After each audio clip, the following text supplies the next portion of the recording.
Nous nous retrouvons aujourd'hui pour la préparation de la réunion que nous allons effectuer la semaine prochaine avec les actionnaires. Aujourd'hui, nous allons faire le point ensemble. Donc, je me présente, je suis Jean-Michel Aulas, le président de l'Olympique Lyonnais. Je vous laisse vous présenter. Bonjour, je suis Mohamed Chaban, responsable marketing. Bonjour. Bonjour, moi c'est Baptiste Fouillet et je suis directeur financier de l'OL Group. Bonjour. Donc, nous allons aborder plusieurs points. Donc, nous avons reçu des questions sur les réseaux sociaux. Donc, ce seront certainement des questions euh, potentielles de nos futurs actionnaires. Donc, nous allons commencer. Quel bilan tirez-vous de cet exercice 2019-2020 marqué par la crise sanitaire? Donc, nous étions sur des performances financières en ligne avec les meilleures prévisions qui auraient abouti avant que la crise sanitaire ne nous impacte, aux meilleurs résultats jamais atteints par l'OL. À fin mars 2020, notre croissance était de 19% jusqu'à ce que la pandémie vienne toucher le football professionnel français qui, au travers d'une décision de la LFP, a particulièrement lésé l'entreprise OL. Notre excédent brut d'exploitation reste néanmoins positif et notre équilibre financier est préservé, tout comme notre liquidité. Avant le confinement, la stratégie de Full Entertainment avec pour cœur de métier le football poursuivait son développement. Nous sommes passés avec la mise en service du stade d'un chiffre d'affaires de 218 millions en 2015-2016 à 309 millions en 2018-2019. Nous ferons en sorte de nous adapter au contexte pour que cette ascension du groupe reste dans cette spirale positive. L'Olympique Lyonnais a depuis 1987 toujours montré sa capacité à anticiper le changement de demain. Nous savons que nos supporters sont impatients de retrouver le stade. Nous le sommes aussi à l'idée de les accueillir à nouveau, et ce, dans toutes les infrastructures développées par le groupe OL. Donc, deuxième question. Quelle suite donnez-vous à l'arrêt prématuré du championnat par la LFP? La LFP a décidé unilatéralement et contrairement à tous les autres grands championnats en Europe d'arrêter le championnat à la 28e journée, privant tous les clubs et en particulier les plus grands, les plus importants, des ressources télévisuelles, 300 millions sur l'exercice 2019-2020. L'OL s'est vu pour la première fois en 24 années privé injustement d'une participation à une Coupe d'Europe, et comme l'exprimait très bien Raymond Domenech, l'OL n'a pas fini 7e de championnat. C'est fini alors qu'ils étaient 7e, ce n'est pas pareil.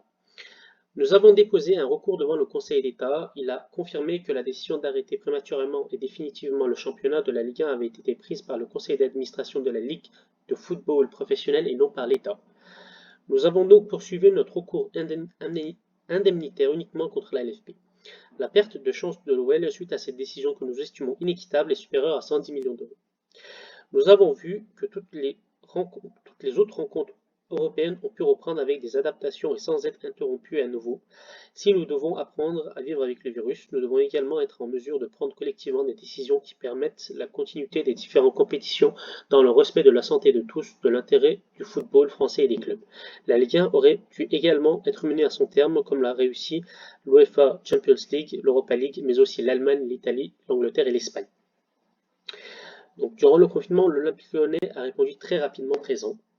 En effet, dès le début de la crise sanitaire, le conseil d'administration, toute l'institution olympique lyonnais et sa fondation sont immédiatement mobilisées. Les conséquences de ce contexte ont souvent ajouté de la fragilité là où elles étaient déjà présentes. Nous avions donc le devoir d'être exemplaires pour accompagner ceux qui en avaient le plus besoin. Nos joueuses et joueurs ont été particulièrement impliqués durant la période de confinement. Ils ont été les ambassadeurs du club, relayant les messages sanitaires et apportant leur soutien. Je suis très fier de tous les salariés de l'Olympique Lyonnais qui se sont tous mobilisés à leur échelle, ont su faire preuve d'une grande capacité d'adaptation et ont consenti des efforts importants pour faire face à la crise. Nous ressortons grandis de cette épreuve avec la conviction renforcée que le modèle que nous avons choisi nous offre la stabilité nécessaire dans ce monde en perpétuelle mutation. Donc Mohamed Chaban, je vous laisse la parole. Oui, merci. Donc, je vais aborder le sujet suivant qui est la RSE au sein de l'Olympique Lyonnais. Donc, l'Olympique Lyonnais s'est engagé dans une démarche de responsabilité sociétale de l'entreprise axée sur la création de valeur. Cette démarche s'inscrit sur du long terme et contribue à améliorer les performances globales de l'entreprise via ses nombreuses actions avec la fondation de l'OL et la mise en place d'une cité de l'innovation sociale. Ce club qui est pionnier en matière de structuration, la RSE, via le lancement de sa fondation dès 2007. L'Olympique Lyonnais intègre aujourd'hui les considérations sociales et sociétales dans les grandes décisions liées au développement du club. Ce qui fait de l'Olympique Lyonnais un club référence en Europe. L'Olympique Lyonnais a été premier club français à mettre en place une section féminine très performante. Une ambition qui nous semblait naturelle et cohérente avec les valeurs d'égalité et de solidarité chères au club. Il faut d'ailleurs être fier aujourd'hui de voir nos résultats sportifs de cette équipe féminine qui sont les meilleurs en Europe actuellement. Il y a depuis 3 ans maintenant, nous recherchons également à construire différents projets de RSE autour du Groupama Stadium. C'est-à-dire que notre objectif est d'adopter une gestion ambitieuse de notre nouveau stade en termes de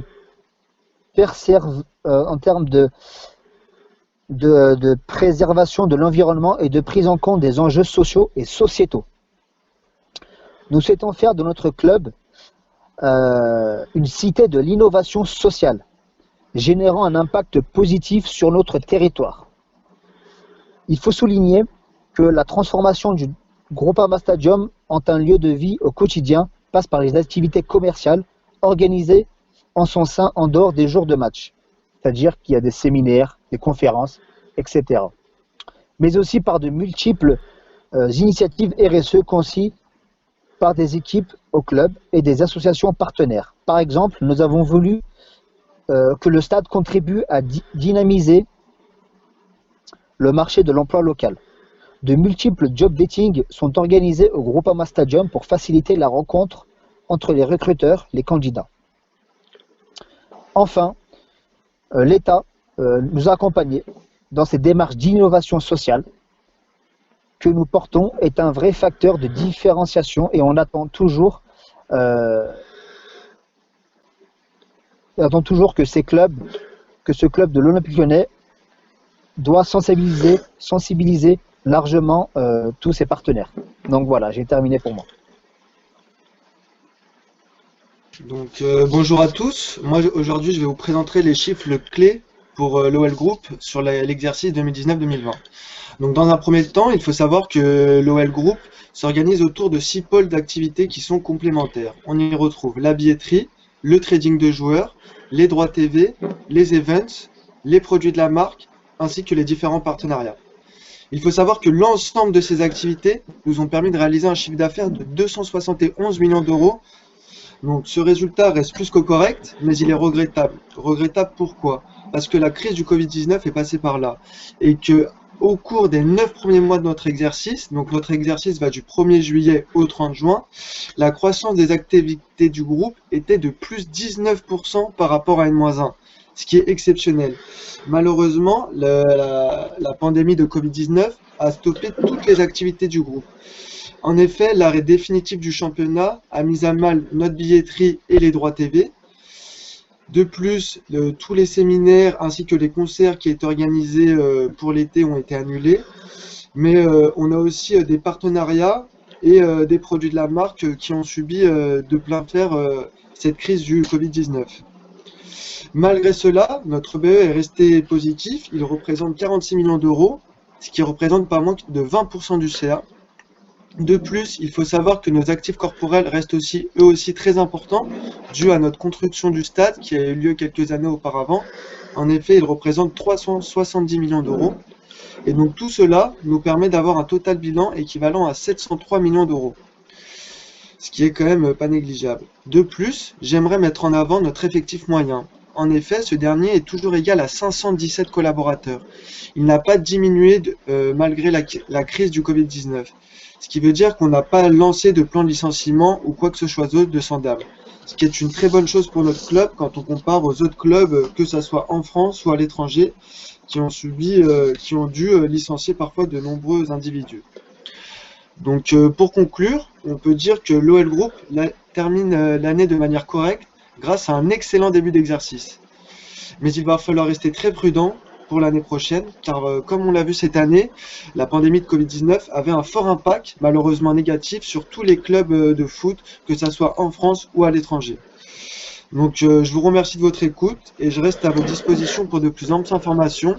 Et du coup, Jean-Michel, je vous transmettrai les documents financiers afin que vous puissiez regarder en détail avant notre réunion avec les actionnaires. Voilà, je vous remercie. Donc, tout d'abord, je vous remercie à tous les deux pour votre Merci. participation. Donc, est-ce que vous avez des questions, des remarques, des critiques sur les points que nous avons abordés aujourd'hui? Non, tout a été clair et concis. Tout est clair. Et pour vous, Monsieur Baptiste Fouillet?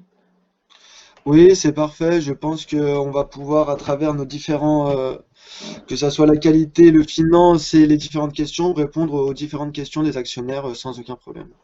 D'accord. Donc, notez bien la réunion donc, de fin décembre avec nos futurs actionnaires. Ce dernier sera le 30 décembre. On se retrouvera également ce jour et on verra avec nos futurs actionnaires. En tout cas, je vous remercie beaucoup pour votre participation.